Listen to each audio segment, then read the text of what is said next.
Beware, you're in for a scare. From the pages of R.L. Stein's best-selling books comes a brand new series of Goosebumps videos. Videos that will creep you out, freak you out, or simply make you laugh your head off. All right, folks, back with another Goosebumps fans, back with another. So they did Beast from the East. I mean, they're continuing going. I don't know. They have 24 to go. As soon as they do that, I don't know what they're going to do, folks. I mean, who knows what they're going to do? Are they going to actually go on eBay and get Goosebumps 2000s? Are they going to continue on with giving? Are they actually will be crazy enough to finally somebody go into freaking Goosebumps Horrorland? Of course, I know D83, rest in peace. Or would they actually just go crazy and go into Slappy World, which no one touched it whatsoever? No one has touched it. Like, gee whiz, man. Somebody gotta touch it. What the frick? Somebody gotta touch this. Yes, I know that sounds horrible, but geez. Anyways, gotta talk about Beast from the East. Beast from the East actually would have been my third thorough book review, but of course I got stumped.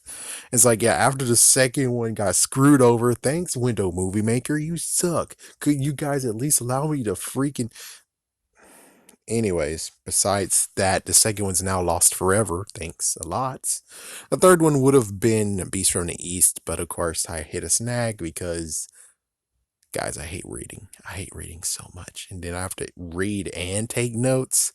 Yeah, that's hard. That's hard. I need a freaking partner in crime for this crap. But anyways, yeah, Beast from the East. I'm not going to do a Why Not episode. We're just going to leave that for Pop Arena because Pop Arena and I have a thing, you know? It's like I bounced ideas and stuff from him. But as for Squid Jib, I'm just going to straight up just do it. Yeah, no episode for it. There was one person who was like, look at the nipples on this guy. Why in the world did someone make this guy with nipples? The freaking beast with the nipples. And of course, what I would say in Why Not episode is it could have been easy to do. Let me try to remember. I think Jingle All the Way was 1994, right? So they could have easily took Booster's costume, which I'm pretty sure they have more than one costume. They got like at least 3 freaking damn boosters, and then they computer generate all the other stuff, and they just got to spray paint it blue or some kind of crap. And there you go. You have the suit for it, and you got it for discount. Hopefully they didn't just throw away all the stuff from Jingle All the Way, which who knows what happened to all the stuff that happened there. Or was it 1997? Either way, it's like they could easily have called them and been like, hey, we could try to use that booster suit and then maybe even modify it. But of course, that's kind of like a little bit of a jerk move considering they did make that head from Welcome to Camp Nightmare. So technically, they could actually do the abilities. Actually, you know, I'm going to do a Why Not episode based on what Squid Jib do. So this is going to be like a hybrid video because we can't do differences. So anyways, when it comes to the episode, the thing is that the book is just so messed the freak up that even the writers of the freaking TV show was like, we seriously can't adapt it. And I think sadly there's a big fat list of Goosebumps books that they can't adapt. Most likely How I Learned to Fly is freaking screwed over. Chicken might have actually have been something. Legend of Lost Legend, I don't think that would have been it. It would have been freaking list of ones that they just can't do because it's too damn stupid. And it's like, yeah, Beast from the East, I really wanted to see it actually come to life on episodes, but the thing is that it was just too damn stupid and too damn crazy for his own good. It's like, well, the writers, it's like, if the writers could have easily made this an episode that actually worked for it, you can see how powerful, how skillful the writers of the TV show are, which they are. But you're asking them to pull a freaking crazy ass miracle, and it's not gonna happen. Okay, it's not gonna happen. Now, the funny part has to be the fact of where they actually have to get twins, which I bet that's the part 2 of Oh Damn It. It's like, yeah, that has to be a freaking damn part 2 of Oh Damn It. Or are we supposed to find twins? And then we all look and be like, Zach and Cody, Zach and Cody. And it's like, yeah, they could have done that because Zach and Cody was in the worst freaking episode ever of Nightmare Room. So I'm pretty sure they could have easily have got Zach and Cody to be the twins in this one, even though they have to dye their hair red. Actually, no, they don't really have to actually care what the freaking book says. There's so many things that they're like, oh, he's supposed to be a redhead? Freak that. He's now brunette. It's like, gee whiz, what the heck, guys? Seriously, you can't find a freaking redhead actor? Really? I'm pretty sure the guy who played Ron Weasley was available. Yeah, even though he would be in England. It's like, yeah, it's like big people were in America. Well, actually in Canada, but who's counting here? As for the book itself, the book, I tried actually going for it, but I didn't make it too far. The book wasn't really gripping. This one actually just proves the fact that this book right here, for some reason, the book is not act good. And what's worse is that let's just look at all the reprints.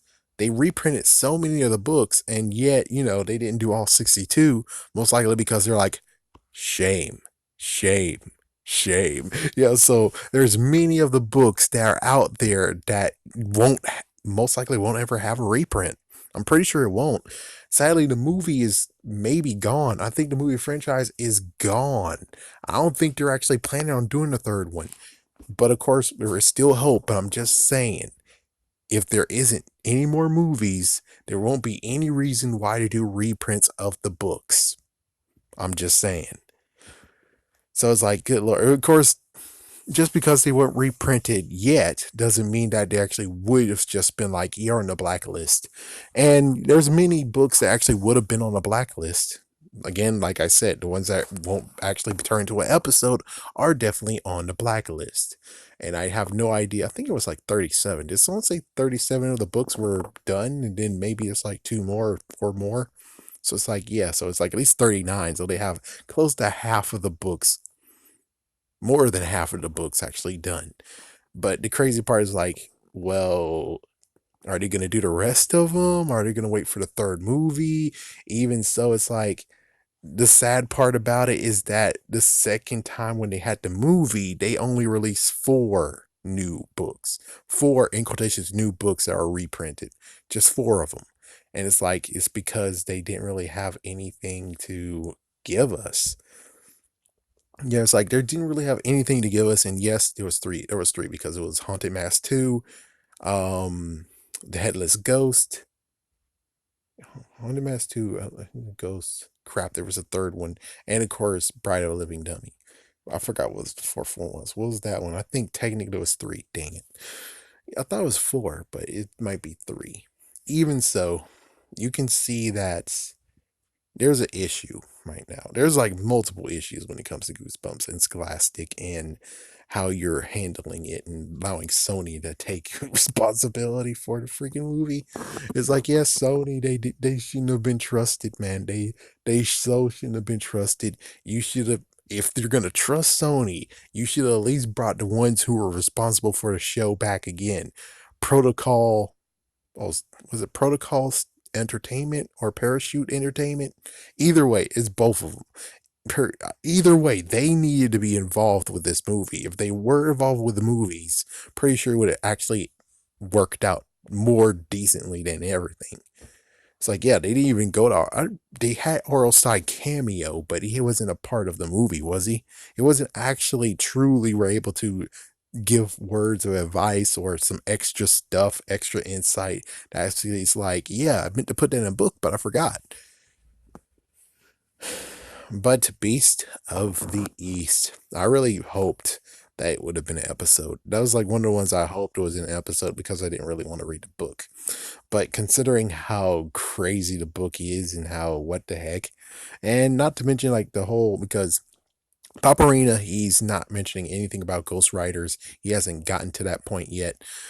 They have. It's like Squid Jib has, and it's like this Ghost Rider here is different from the Ghost Rider from Egg Monsters from Mars. It's like, I don't know. It's like this one is completely wacky and yabadoo.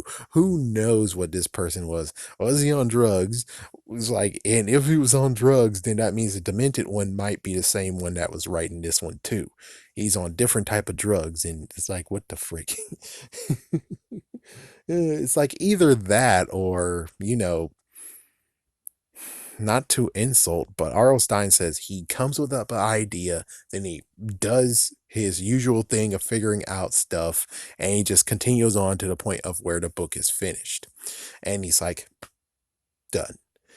Now, when it comes to that response, when it comes to this one, he has a concept of beasts of the east. There's beasts, and there's some weird land that they get transported to, in quotations, transported to. And apparently they have a game of tag, and well, whoever's last, they eat. And it's like, jeez, and then they have like some crazy rules and they continue on with the rules and they keep on changing the rules. And it's like, gee whiz, what is this book really actually trying to tell us? And that's when Paparina will show up and tell us, because I'm pretty sure this has a deeper meaning than I can think of, or is pretty damn stupid. I'm not sure. I think Deity 3 actually covered this book once, didn't they? But even so, there's really not much to mention besides the kids. It's like, well, the interesting part is like usual where it comes to looking at the book is that Ginger's the person who's talking, and Ginger actually is the one who is narrating this. So if Ginger's narrating this, the interesting part would just be the fact that maybe kind of sort of when it comes to Ginger actually telling us a story, and Pete, just say the characters period, because the characters get cut off. The ones who's telling the story get cut off. Like for instance, let's go with, what was her name? Anyways, careful what you wish for. That character, she actually was able to tell the whole entire story, and that's it. And well, basically, what I think is that they're telling the people, they're telling the viewers, or they're just telling the people who are writing the stories down. And well, they're telling more stuff, but they're like, okay, I think we're good. Even though she's more like, so yeah, the person tagged me, and as soon as that, a whole new freaking ball game has happened, and he's like, "Oh, jeez, man, really?"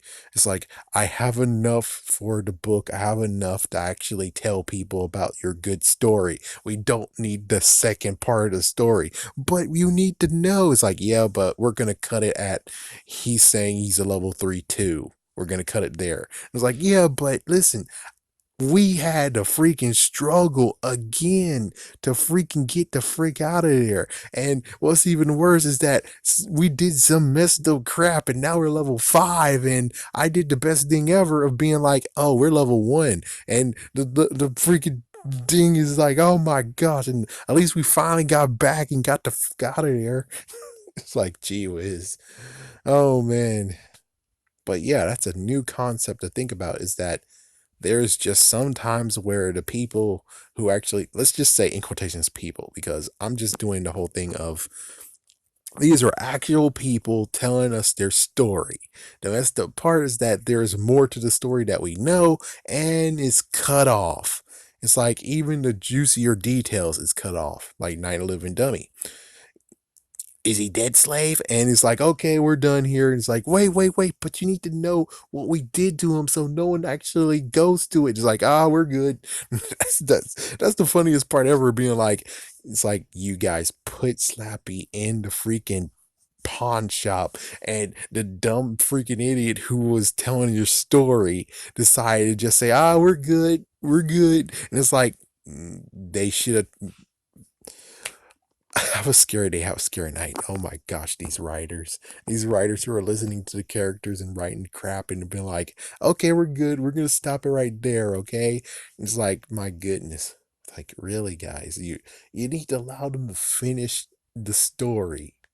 Okay. Gee whiz, man.